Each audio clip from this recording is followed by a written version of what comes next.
Welcome back my channel educational आके point. तो आज हम क्वेश्चंस करेंगे आपको सीरीज बाय सीरीज। हार्डली ये 4 से 5 मिनट की क्लासेज होगी। तो आप इसमें क्या है कि अब ओनली प्रैक्टिस का समय है, तो प्रैक्टिस कीजिए। तो टॉपिक नंबर 1 है, यानी कि सेट 1 है हिंदी का, भाषा और व्याकरण। हर एक टॉपिक को कवर करेंगे। निम्नलिखित में से इसका उच्चारण ओश से नहीं है, किसका बताइए? उ प ई बोल कर देखिए। तो इसमें ई का उच्चारण किससे है? तो ओष्ठ से नहीं है। नेक्स्ट क्वेश्चन करते हैं। मैंने ये हर बार आपको बताया है। प्रत्येक वर्ण का दूसरा और चौथा वर्ण क्या कहलाता है? तो प्रत्येक वर्ण का दूसरा और चौथा वर्ण महाप्राण कहलाता है। क्या कहलाता है? तो महाप्राण कहलाता है। नेक्स्ट चलते हैं। कौन से हैं इसमें अंश व्यंजन? बताइए।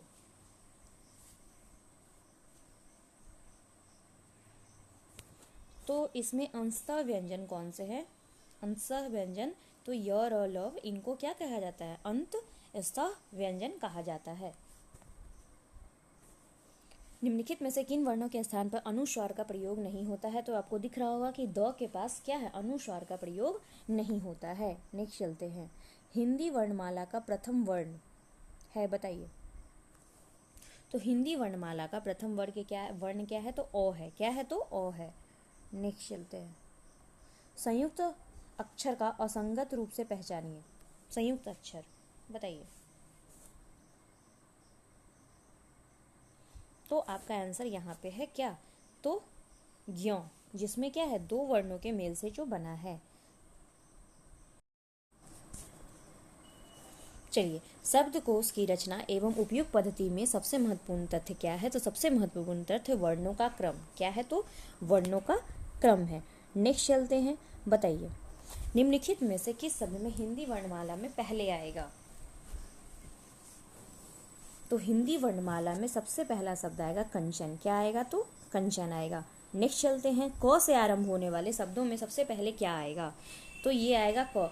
अगर आप लोगों से एक छोटा सा रिक्वेस्ट है, अगर चैनल पर नए हो तो फटाफट इस चैनल को सब्सक्राइब कर दीजिए। छोटे मोटे अपडेट पाने के लिए घंटी वाले छोटे से बेल आइकन को भी क्लिक कर दीजिए। हिंदी शब्दकोश में किस वर्ण का लेखन नहीं होता है? बताइए।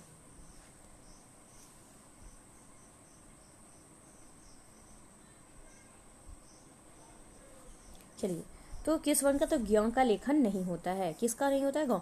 आ शब्द का उच्चारण स्थल कौन सा है? बताइए। तो आ हम कंठ से बोले जाते हैं, तो ये कंठ है। नेक्स्ट चलते हैं। दंत से उच्चारण वाले शब्द कौन से हैं? तो दंत से उच्चारण वाले हम त को बोलते हैं। नेक्स्ट चलते हैं।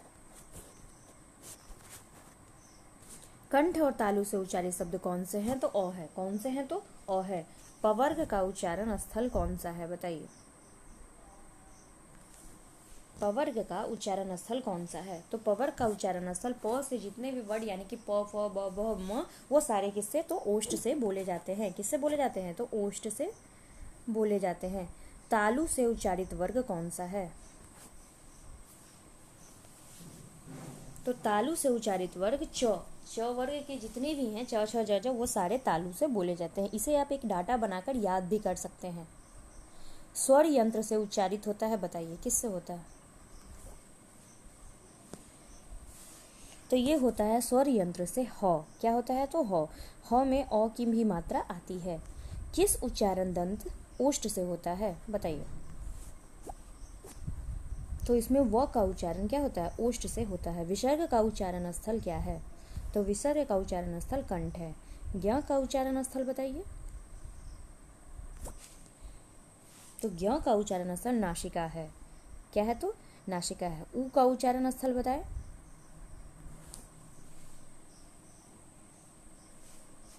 तो उ का उच्चारण स्थल कौन सी है? बताइए।